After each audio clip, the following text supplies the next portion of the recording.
Hello everyone, welcome back to our channel Geethi's world. Morning నేనైతే దేవుడి గదిలో పూజ చేసేసుకున్నానండి. అండ్ ఇక్కడైతే ప్రసాదాల కోసం అయితే అన్నీ రెడీ చేసుకున్నాను. నేనైతే 5 టైప్స్ ప్రసాదాలు చేసుకున్నాను అనమాట. అసలు పూజ చేయలేనేమో అనుకున్నాను, బట్ మా పని ఆమె నాకు చాలా మంచిగా హెల్ప్ చేసింది. అందువల్ల అయితే నా పూజ చాలా హ్యాపీగా అయిపోయింది. అంటే పూజ అంటే ప్రసాదాలండి, ప్రసాదాలను అయితే ఆమె హెల్ప్ చేసింది అనమాట. అండ్ నేనైతే పూజ అయితే ఈవినింగ్ చేసుకున్నాను. ఎందుకు అంటే మా ఆయనకి అండ్ శ్రేయాంష్కి అయితే హాలిడే లేదనమాట. ఎందుకంటే బీహార్లో ఏంటంటే వినాయక చవితి జరుపుకోరంట, అందుకని శ్రేయాంష్కి అయితే హాలిడే ఇవ్వలేదు. అండ్ మా ఆయన కూడా ఏంటంటే 1 అవర్ ఇలా పర్మిషన్ అడిగేసి అయితే వచ్చారనమాట.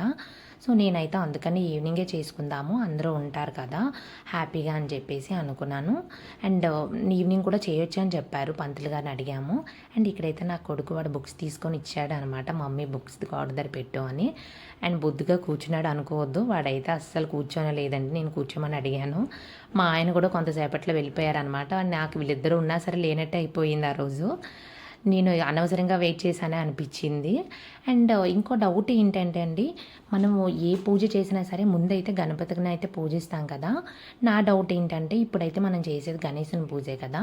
సో గణపతిని అంటే చిన్న పసుపు గణపతి పూజ చేయాలా అక్కర్లేదని డౌట్ వచ్చిందనమాట.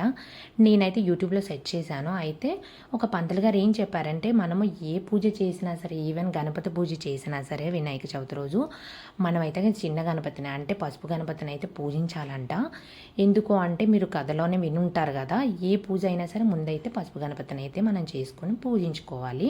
అందుకనే నేనైతే కొంచెం పసుపుతో గణపతిని అయితే చేసుకున్నాను. గణపతిని చేసుకొని తాంబూలం ఇచ్చేసి తర్వాత అయితే కొంచెం గరికి పెట్టేసి, గరికి చాలా ఇంపార్టెంట్ కదా, ఎందుకంటే గాడ్కి చాలా ఇష్టం వినాయకునికి. ఇక్కడైతే నేను చిన్న గణపతిని చేసుకొని అయితే నా పూజ అయితే తర్వాత స్టార్ట్ చేశాను. మనము ఈ వినాయక చవితి నుంచి అంటే ఏంటంటే, అంటే వినాయకుడు వ్రతం నుంచి ఏం నేర్చుకోవాలంటే, మీరందరికీ తెలిసే ఉంటుంది. మనకి కథలో ఏముంటుందంటే, ఈవెన్ గాడ్స్ అంటే దేవుళ్ళకంట అయితే మనకైతే పేరెంట్స్ అయితే ఫస్ట్ అండి. అంటే తల్లిదండ్రులను మించిన దైవం లేదంటారు కదా, అది నిజమేనండి. మనం ఈ కథలో కూడా వినే ఉంటాం కదా ఎంత క్లియర్గా చెప్తారో. అండ్ మనకి ఏంటంటే అహంకారం కూడా ఉండకూడదండి. అంటే నా అంతటి వారు ఎవరు లేరని చెప్పేసి అంత అహంకారం కూడా ఉంటే ఇలానే అంటే ఇప్పుడు మన పతనానికి మనమే దారి తీసుకున్నట్టు అనమాట. సో ఎప్పుడు ఎంత ఉన్నా సరే చాలా మెల్లగా మెలకుగా నడుచుకోవాలండి. అండ్ ఇక్కడైతే నా పూజ అయితే హ్యాపీగా జరిగిపోతుంది. నా కొడుకు మధ్యలో వస్తూ వెళ్తూ ఉంటున్నాడు. అండ్ నేనైతే ఇక్కడ హ్యాపీగా ఏంటంటే మొబైల్లో చదువుకున్నానండి. నా దగ్గర అయితే బుక్ ఉంది, బట్ ఎక్కడుందో దొరకలేదు. మనకైతే ఈ అవైలబిలిటీ ఉంది కదండి, హ్యాపీగా మనం మొబైల్లో చదువుకోవచ్చు ఏదైనా సరే. సో నేనైతే దాన్ని వెతకను కూడా లేదు. నా పూజ అయితే ఇలా జరిగిందండి. నేనైతే చాలా మంచిగా జరిపించుకున్నాను. మనం ఏ స్టేట్లో ఉన్నా, ఏ కంట్రీలో ఉన్నా మన సాంప్రదాయాలు మర్చిపోకూడదు కదా. సో నేను ఏ స్టేట్లో ఉన్నా సరే, ఎందుకంటే మేమైతే స్టేట్స్ టు స్టేట్ తిరుగుతూనే ఉంటాము. మనకి కావాల్సిన సామాన్లు దొరకకపోయినా సరే మనకు ఆన్లైన్ అవైలబిలిటీ అన్నీ ఉంది కదండి, అందులో ఆర్డర్ పెడతాను. వస్తే ఓకే, అందులో కూడా దొరకలేదంటే చాలు, ఓకే దేవుడా నాకైతే ఇవే దొరికాయి, ఇంకా వీటితోనే నేను పూజ చేస్తాను అని చెప్పేసి అయితే మనం హ్యాపీగా చేసుకోవచ్చు. ఎందుకంటే దేవుడైతే మనల్ని ఏమనడాన్ని, మనకున్న దాంట్లో మనమైతే పూజ చేసుకోవాలి.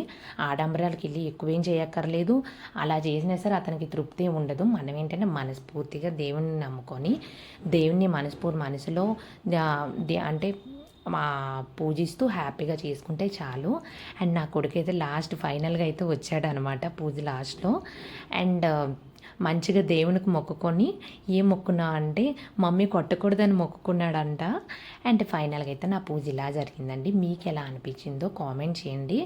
అండ్ నేను ఏమైనా తప్పు చేసి ఉంటే నాకు తెలియదండి పూజ, సో మీరు కామెంట్ చేయొచ్చు ఏదైనా తప్పు ఉంటే నా పూజలో. అండ్ ఫైనల్గా అయితే ఇక్కడైతే అక్షతలు అయితే నేను వేసుకొని, ఇక్కడ శ్రేయాంశ్ వాళ్ళ ఫ్రెండ్ వచ్చాడు, ఆ అబ్బాయికి కూడా వేసాను, అండ్ శ్రేయాంశ్ కూడా వేసాము. నాకైతే చాలా మంచిగా అనిపించింది. మీరు ఎలా